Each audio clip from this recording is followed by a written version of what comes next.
बिस्मिल्लाहिर्रहमानिर्रहीम। अस्सलाम वालेकुम students, welcome to Aspire online classes और मैं हूं आपका बायोलॉजी टीचर मोहम्मद रहील साबर। तो स्टूडेंट, बायोलॉजी पार्ट 2 हमने स्टार्ट की हुई है और अब तक हमारे जो है वो 17 लेक्चर हो चुके हैं। आज हमारा है लेक्चर नंबर 18 और हमने स्टार्ट किया हुआ है चैप्टर नंबर 16। चैप्टर 15 जो है वो हमने कंप्लीट किया, उसके ऑब्जेक्टिव भी बड़े अच्छे तरीके से कंप्लीट किया, आपके साथ शेयर की। अब हमने चैप्टर 16 स्टार्ट किया हुआ है और इसमें से भी लॉन्ग आता है, 15 में से भी लॉन्ग आता है।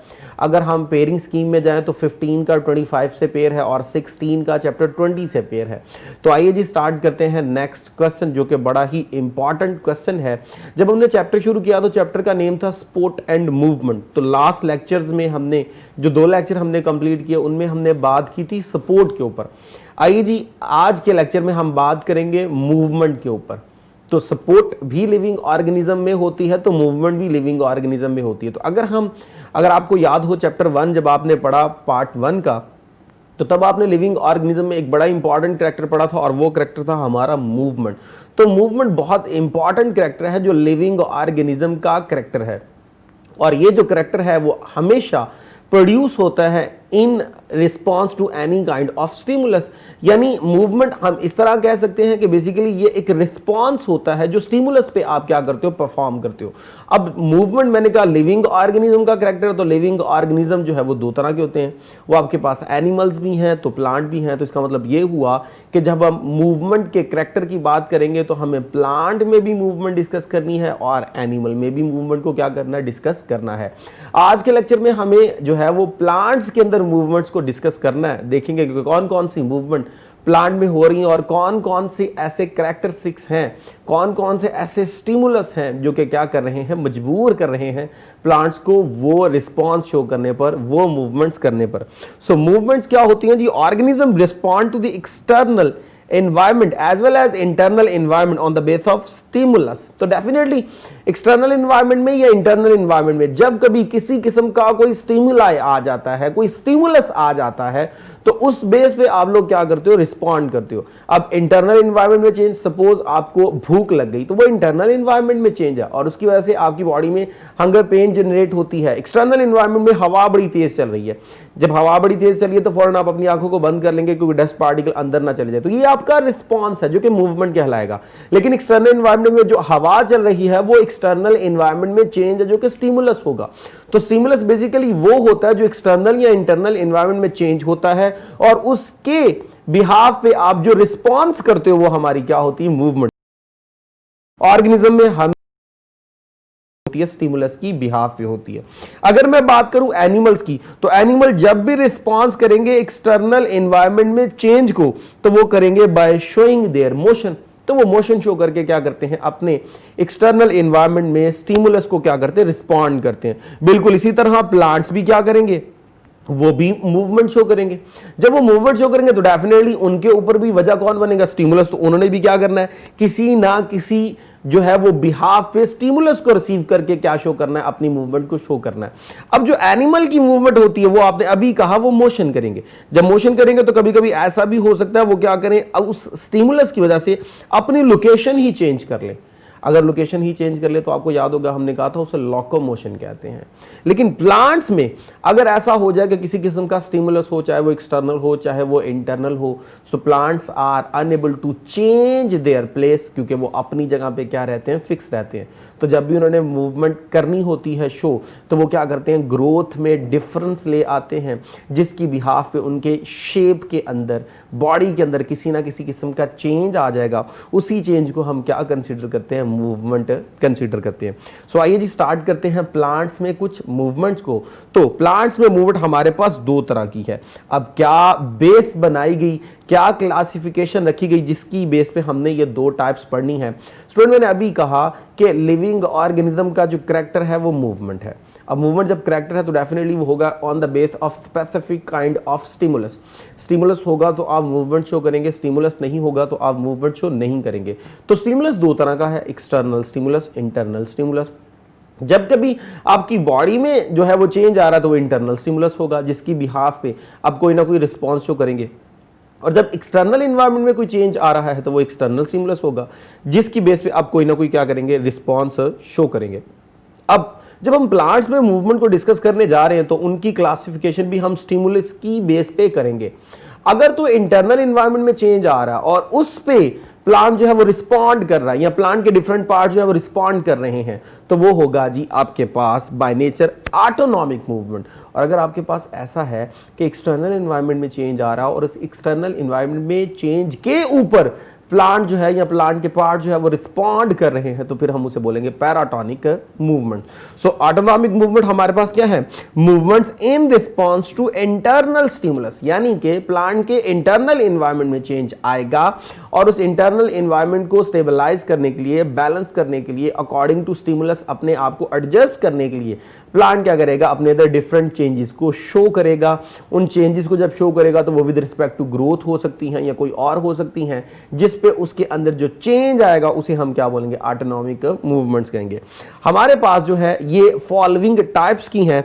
Number 1 tactic movement, number 2 turgor movement. Turgor का नाम आपने पिछले कुछ लेक्चर्स में सुना था जब हमने कहा था कि सेल जो है वो वाटर को अब्सॉर्ब करेगा और अब्सॉर्ब करके जो है वो एक टर्जिड फॉर्म में आ जाएगा, रिजिड फॉर्म में आ जाएगा, उसको सपोर्ट मिल जाएगी। तो बिल्कुल इसी तरह टर्गर मूवमेंट आपके पास होगी और ग्रोथ मूवमेंट। ये तीन हमने जो है वो डिस्कस करनी है, जो कि चेंजेस आएंगी with respect to change in internal environment.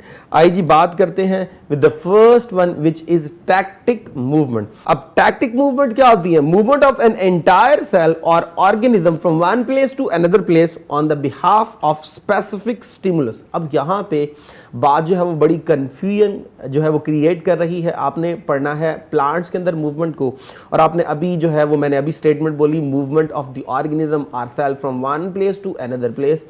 पूरे ऑर्गेनिज्म का एक जगह से दूसरी जगह चले जाना due to any kind of stimulus. अब जरा गौर कीजिए, जब पूरी बॉडी मूव करिए तो प्लांट के केस में अभी तो हमने कहा कि प्लांट विल रिमेन फिक्स्ड। जब प्लांट विल रिमेन फिक्स तो वो तो नहीं मूव कर सकते from one place to another place. तो फिर कहां से जो है वो हम ये डेफिनेशन जो है वो उनके ऊपर अप्लाई कर रहे हैं?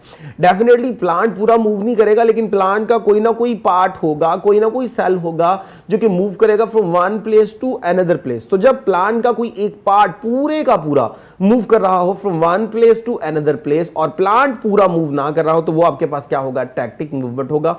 तो इसमें पूरा प्लांट मूव नहीं करेगा, लेकिन प्लांट का कोई एक पार्ट जो है वो क्या करेगा? मूव करेगा। हाँ, ये भी कह सकते हैं कुछ आपके पास प्लांट लाइक ऑर्गेनिज्म भी होते हैं, जैसे कि यूग्लिना वगैरह, they can move from one place to another place इसी बिहाफ पे। लेकिन अगर आप जो है वो प्योर प्लांट की बात करें तो पूरा तो प्लांट कभी भी मूव नहीं करता from one place to another place, लेकिन उसका कोई ना कोई पार्ट जो है वो जरूर मूव करेगा from one place to another place. और उसमें कौन इन्वॉल्व होगा? स्टिमुलस इन्वॉल्व होगा। अब स्टिमुलस जब इन्वॉल्व होगा तो वो लाइट हो सकती है, वो किसी किस्म का जो है वो न्यूट्रिएंट फैक्टर हो सकता है। अब स्टूडेंट जब लाइट वगैरह, न्यूट्रिएंट फैक्टर वगैरह इन्वॉल्व होगा तो ऐसा भी हो सकता है वो जो पार्ट मूव कर रहा है प्लांट का, या तो वो मूव करे टुवर्ड स्टिमुलस, या ऐसा भी हो सकता है वो मूव करे अवे फ्रॉम स्टिमुलस। अगर तो ऐसा है कि वो स्टिमुलस की तरफ मूव कर रहा है तो उसे आप क्या बोलोगे? Positive tactic movement. और अगर वो क्या कर रहा है? अवे फ्रॉम द स्टिमुलस, तो इसे हम क्या बोलेंगे? Negative tactic movement. अब चूंकि मूव हो रहा है from one place to another place, तो ये आपके पास क्या है? लोकोमोशन। तो ये आपके पास लोकोमोशन कंसीडर होगा, लोकोमोटरी मूवमेंट जो है वो कंसीडर होगा। अब इसको हम फर्दर क्या करते हैं? क्लासिफाई करते हैं on the base of this stimulus, क्योंकि मैंने अभी कहा वो लाइट हो सकती है, कोई न्यूट्रिएंट फैक्टर हो सकता है, या कुछ और चीज हो सकती है। तो आइए जी, on the base of stimulus which will be applied on them, उस बेस पे टैक्टिक की फर्दर जो है वो क्लासिफिकेशन करते हैं। The first one is photo tactic. अब जरा गौर कीजिए, फोटो मीन लाइट। अब टैक्टिक मूवमेंट आपने अभी पढ़ा, movement from one place to another place. तो अब डेफिनेशन क्या बनेगी? Movement from one place to another place on the behalf of light. तो लाइट यहां पे क्या हो गई है? इन्वॉल्व हो गई है। अब जब लाइट होगी है तो if movement will be towards light तो वो आपके पास पॉजिटिव होगी, और अगर अवे फ्रॉम लाइट तो वो आपके पास क्या होगी? नेगेटिव होगी। तो इस तरह पॉजिटिव और नेगेटिव हमारे पास फर्दर क्लासिफिकेशन है फोटो टैक्टिक मूवमेंट की। आइए जरा एग्जाम्पल की तरफ चलते हैं। हमारे पास जो क्लोरोप्लास्ट होता है, अब सेल के अंदर आपको पता है जो chloroplast double membrane bounded structure है, उसके अंदर एक ग्रीन पिगमेंट होता है जिसे आप क्या बोलते हो, क्लोरोफिल कहते हो। इसका काम है लाइट वगैरह को ऑब्जॉर्ब करना, CO2 को ऑब्जॉर्ब करना, और in the presence of sunlight और क्लोरोफिल वो क्या करता है, फोटोसिंथेसिस करता है। अब लाइट बहुत ज़रूरी है इसके लिए, CO2 बहुत ज़रूरी है इसके लिए। तो अब क्या होता है, जब लाइट सेल के ऊपर पड़ रही होती है तो उस वक्त साइक्लोसिस करवाई जाती है। Cyclosis stands for active movement of the cytoplasm, जिसे आपने किसी ज़माने में जो था वो साइटोप्लाज्मिक स्ट्रीमिंग भी पढ़ा था। अब साइटोप्लाज्म को मूव करवा के क्या किया जाता है, क्लोरोप्लास्ट को उस तरफ क्या किया जाता है जी, मूव करवाया जाता है, ताकि जिधर लाइट पड़ रही है क्लोरोप्लास्ट उधर आ जाए। जब क्लोरोप्लास्ट उधर आ जाएगा तो वो डायरेक्ट लाइट उसके ऊपर एक्सपोज होगी, तो वो मैक्सिमम लाइट को क्या करता है, अब्जॉर्ब करता है, या जिस साइड से CO2 ज्यादा अब्जॉर्ब हो रही है वो उस साइड को मूव करता है। तो अब देखिए क्लोरोप्लास्ट एक पार्ट है प्लांट का, वो पूरे का पूरा मूव करेगा from one place to another place within the body, ताकि मैक्सिमम लाइट को अब्जॉर्ब किया जाए, मैक्सिमम CO2 को अब्जॉर्ब किया जाए और मैक्सिमम फोटोसिंथेसिस को किया जाए। तो ये आपके पास क्या कहलाएगी, ये होगी पॉजिटिव फोटोटैक्टिक मूवमेंट, क्योंकि इंटायर पार्ट जो है वो क्या कर रहा है, मूव कर रहा है। मैंने पहले कहा कि कोई पार्ट जो है वो मूव कर रहा होगा, कोई सेल मूव कर रहा होगा, पूरा प्लांट तो कभी मूव नहीं कर सकता। So the light intensity and direction both affect the intracellular distribution of the chloroplast। तो डेफिनेटली जिस तरफ लाइट ज्यादा होगी क्लोरोप्लास्ट उस तरफ ज्यादा से ज्यादा क्या करेगा, मूव करेगा। तो ये आपके पास पहली टाइप हुई। आइए जी बात करते हैं सेकंड टाइप, कीमोटैक्टिक मूवमेंट। अब जरा गौर कीजिए, जहां आपने फोटो कहा था वहां कीमो कह दिया, तो जहां आप लाइट का वर्ड यूज करोगे अब वहां पे केमिकल का वर्ड यूज करोगे, तो अब क्या होगा, movement of the part of the plant from one place to another place on the base of chemical. तो यहां पे स्टिमुलस आपके पास क्या होगा, केमिकल होगा। अब जब केमिकल होगा तो क्या एग्जाम्पल है उसकी, अगर आपको याद हो आपने चैप्टर नंबर 9 पढ़ा था फर्स्ट ईयर के अंदर, वहां आपने पढ़ा था बिल्कुल जो फर्स्ट आपके पास मोस्ट प्रिमिटिव प्लांट्स थे वो आपके पास कौन से थे, ब्रायोफाइट्स थे। अब ब्रायोफाइट्स में आपने पढ़ा था these are known as amphibian plants. Amphibian plant की फिर आपने जो थी वो फर्दर क्लैरिफिकेशन की थी कि जी जो मेल होता है वो फ्लैजिलेटेड होता है, स्पर्म जो उसके होते हैं, they must need water for swimming, और उस पानी की बिहाफ पे वो मूव करते हैं फ्रॉम मेल टू फीमेल, ताकि वहां जाके उसे क्या करें, फर्टिलाइज करें। तो वहां आपने एक जो था वो पॉइंट पड़ा था, आपने कहा था मेल जब मूव करके फीमेल तक आएगा तो वो कीमोटैक्सिस की बेस पे आएगा। वो कीमोटैक्सिस बेसिकली कीमोटैक्टिक ही है। अब वो कीमोटैक्टिक कैसे होती है, बेसिकली फीमेल की बॉडी से एक केमिकल निकलता है, न्यूक्लिक एसिड निकलता है। अब उस केमिकल की अफिनिटी में स्पर्म मूव करता है टुवर्ड्स फीमेल, ताकि उस तरफ जाए और जाके वहां पे उसे फर्टिलाइज करे और फीमेल की बॉडी में क्या डेवलप हो, जाइगोट डेवलप हो। तो प्लांट्स के अंदर जो स्पर्म है, sperm is a part of cell, is a cell which is a part of plant। अब जब पूरा एक सेल मूव कर रहा है from one place to another place on the base of specific kind of stimulus, तो आपके पास क्या आ जाएगा, टैक्टिक, क्योंकि केमिकल इन्वॉल्व है तो ये आपके पास क्या आ जाएगा, कीमोटैक्टिक। तो यहां पे हमारे पास movement of the sperm of the liverworts mostly जो कि ब्रायोफाइट्स है टुवर्ड आर्चिगोनिया, जिसे आप क्या बोलते हो जी, फीमेल बोलते हो। और ये क्यों होता है जी, in response to a nucleic acid released by ovum. तो इस बिहाफ पे ये मूवमेंट भी आपके पास जो है वो किस में आ जाती है, टैक्टिक मूवमेंट में आ जाती है। आइए जरा टर्गर मूवमेंट की तरफ चलते हैं। तो movement due to the differential changes in turgor. अब टर्गर क्या होता है, लास्ट लेक्चर में आपने बड़ी दफा पढ़ा कि वाटर को अब्सॉर्ब कर लिया सेल ने, water will move from outside to inside. जब सेल अंदर आएगा, पानी अंदर आएगा ऑस्मोसिस की बिहाफ पे, तो वैक्यूल उसको अब्सॉर्ब कर लेगा, फूलना शुरू कर देगा, सेल को एक स्पेसिफिक शेप मिल जाएगी, सेल रिजिड हो जाएगा, सेल को एक प्रॉपर सपोर्ट मिल जाएगी। तो टर्गर जो है वो बेसिकली डिपेंड कर रहा होता है इनटेक ऑफ वाटर। और अगर आप क्या कर दें, वाटर का आउटफ्लो कर दें, सेल में से पानी निकल जाएगा तो टर्जिडिटी में क्या आ जाएगा, लॉस हो जाएगी टर्जिडिटी, और रिजिडिटी खत्म हो जाएगी, स्पेसिफिक सपोर्ट नहीं मिलेगी, शेप नहीं मिलेगी, और सेल जो है वो क्या हो जाएगा जी, वो बिल्कुल श्रिंक हो जाएगा, जिसे आप प्लाज्मोलाइसिस बोलते हो। और एज ए इंटायर प्लांट देखें तो वो विल्टिंग स्टेज में चला जाएगा। सो टर्गर जो है वो बेसिकली किस पे डिपेंड करता है जी, गेन और लॉस ऑफ वाटर। पानी अब्सॉर्ब हो रहा होगा या उसमें से पानी क्या हो रहा होगा, लॉस हो रहा होगा। आइए जरा एक एग्जांपल पढ़ते हैं जी। हमारे पास leaflets in touch me not, तो टच मी नॉट जिसे आप माइमोसा कहते हो, उनके अंदर जो एग्जांपल्स है वो कौन सी है जी, टर्गर मूवमेंट की एग्जांपल है। आइए जी जरा फर्स्ट हम डिस्कस करने जा रहे हैं आपके साथ इसकी फर्दर क्लासिफिकेशन, स्लिप मूवमेंट और एक आपके पास है रैपिड मूवमेंट।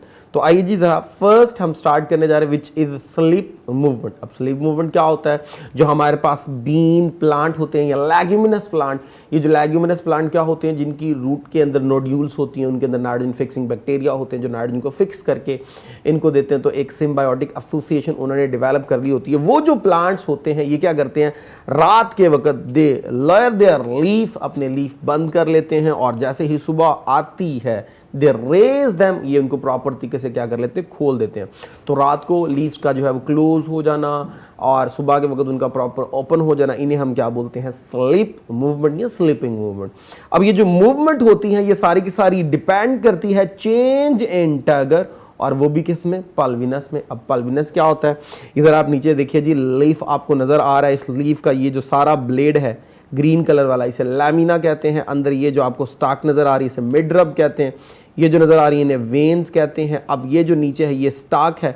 अब स्टाक जब स्टेम के साथ अटैच होती है तो ये जो आपको इन्फ्लेम पार्ट नजर आ रहा है, इस फूला हुआ हिस्सा नजर आ रहा है, इसे हम क्या बोलते हैं, पल्विनस कहते हैं। तो पल्विनस क्या है, it is the place of attachment of the leaf with the shoot. और ये क्या होता है, एक इन्फ्लेम्ड पार्ट होता है और इसमें स्पेसिफिक काइंड के क्या होते हैं, पैरेन्काइमा सेल्स। और इन पैरेन्काइमा सेल्स में अच्छी खासी क्या होती हैं, इंटरसेलुलर स्पेसेस होती हैं। वहाँ पे वाटर वगैरह स्टोर होता रहता है जिससे टर्जिडिटी में क्या होगा, इजाफा होगा। और जब वहाँ से पानी रिलीज हो जाएगा तो टर्जिडिटी में क्या आएगी, कमी आएगी। तो पल्विनस में जब चेंज आता है टर्जिडिटी में तो उस बेस पे जो है वो लीफ क्या करते हैं, यहाँ तो वो क्या हो जाएंगे, बंद हो जाएंगे, यहाँ वो क्या हो जाएंगे, खुल जाएंगे। So when turgor pressure on the lower side of the pulvinus increases तो लीफ क्या हो जाएंगे, राइज। और अगर क्या होगा, अगर यही टर्गर प्रेशर आप रिवर्स कर दीजिए तो लीफ क्या होना शुरू हो जाएंगे, leaf will start to close them या they will start to lower them. तो इस तरह पल्विनस में टर्जिडिटी में चेंज आने पर लीव्स में क्या होती है, मूवमेंट होती है। और एक और आपके पास इसकी टाइप जो क्या है, रैपिड मूवमेंट।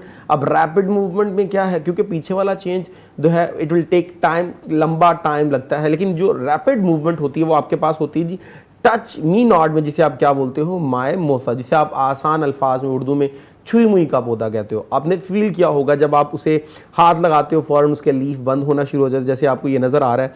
इनको हाथ नहीं लगा तो ये बिल्कुल खुले हैं, और जैसे ही आपने इनको हाथ लगाया तो इनके जो लीफलेट हैं, अब लीफलेट क्या होते हैं, अगर आपको याद हो तो आपने पढ़ा था, एक लीफ होता है और एक कंपाउंड लीफ होता है, सिंपल लीफ और कंपाउंड लीफ। जो कंपाउंड लीफ होता है उसमें क्या होता है जी, एक ही लीफ के अंदर जो उसका लैमिना होता है वो छोटे छोटे कई पार्ट्स में डिवाइड होता है। जैसे आप देख लीजिए इसमें छोटे छोटे कई आपको क्या नजर आएंगे, छोटे छोटे लीफलेट नजर आएंगे, उन्हें कंपाउंड लीफ कहते हैं। अब जैसे ही आप इन्हें हाथ लगाओगे तो टच होने पर ये फौरन क्या करते हैं, अपनी जो लीफलेट है उनको क्लोज कर लेते हैं।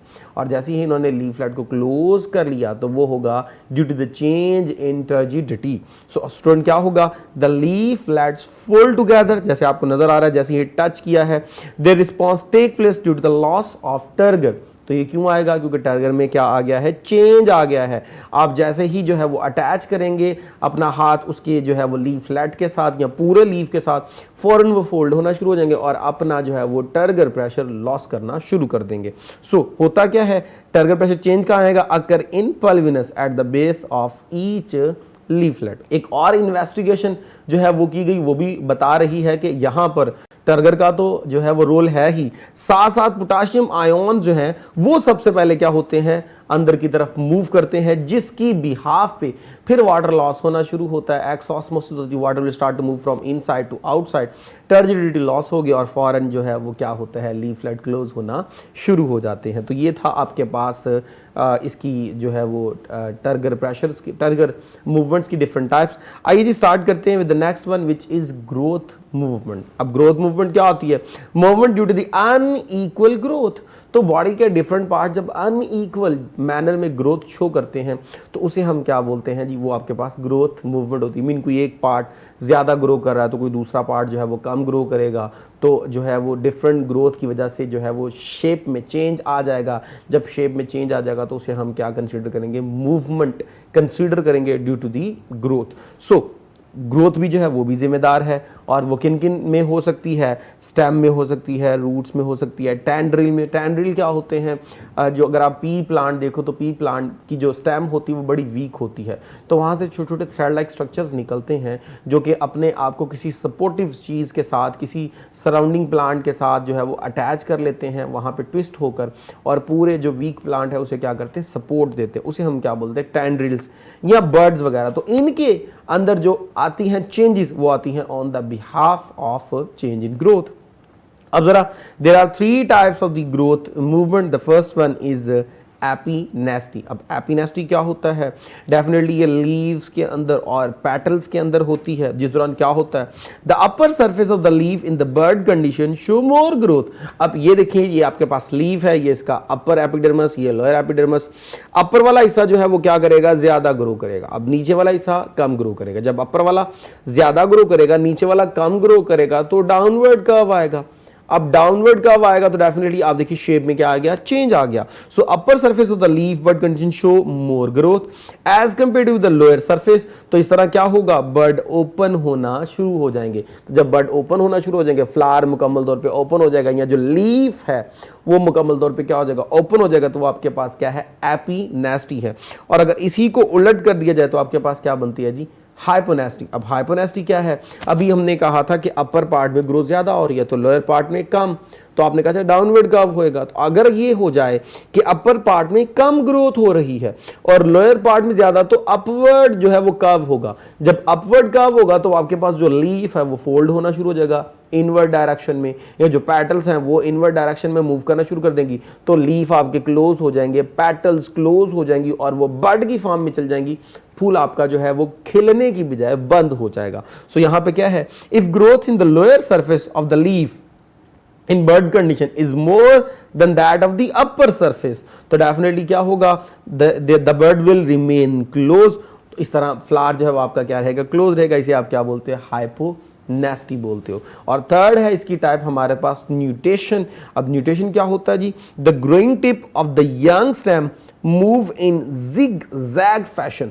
तो जिग जैग फैशन में क्या करेगी, मूवमेंट करेगी। ये जिग जैग है और ये क्यों होगी, due to the alternate change in the growth. अब देखिए ना, सपोज कीजिए मैं कहता हूं जी ये मेरे पास एक स्टेम है, अब इसको मैं अगर इक्वल 2 पार्ट्स में डिवाइड कर दूं, अब यहाँ पे अगर ऑक्सीजन या हार्मोन ज़्यादा पैदा हो रहा है, यहाँ कम पैदा हो रहा है, तो इस साइड पे जहाँ कम पैदा हो रहा है ग्रोथ क्या होगी, लो। इस साइड पे ग्रोथ क्या होगी, हाई। जब एक साइड पे ग्रोथ हाई हो, एक साइड पे लो हो, तो डेफिनेटली नेक्स्ट टाइम जो है वो इस तरह का इसमें क्या आ जाएगा, बेंड आ जाएगा due to the difference in growth. या इस साइड का जो है वो क्या आ जाएगा, बेंड आ जाएगा। क्यों, क्योंकि एक साइड पे ग्रोथ कम हो रही है और एक साइड पे ज़्यादा हो रही है। तो जिस साइड पे जो है वो कम हो रही है उस साइड पे क्या आ जाएगा जी, बेंड आ जाएगा। तो इस तरह जो है वो चेंज आ गया ग्रोथ में due to the unequal distribution of the hormone, और उसमें जो है वो मेन चीज़ जो है वो डिफरेंट क्या बनेंगे, डेफिनेटली स्टिमुलस बनेंगे। तो अब जो चेंज आ रहा है वो ग्रोथ के अंदर वो आ रहा है जी due to the difference in growth. अब डिफरेंस इन ग्रोथ की वजह से जब चेंज आया तो वो आपके पास किस में आ गया जी, वो आपके पास आ गया ग्रोथ मूवमेंट में। और अगर वो जिग जैग मैनर में है तो वो किस में आ गया जी, न्यूट्रिशन में। तो स्टूडेंट यहाँ तक आपका जो था ये लेक्चर कंप्लीट हुआ, जिसमें अभी हमने हाफ जो है वो टॉपिक डिस्कस किया है। नेक्स्ट में इंशाल्लाह कंप्लीट टॉपिक डिस्कस करेंगे। इजाज़त दीजिए, थैंक यू वेरी मच, अल्लाह हाफिज़।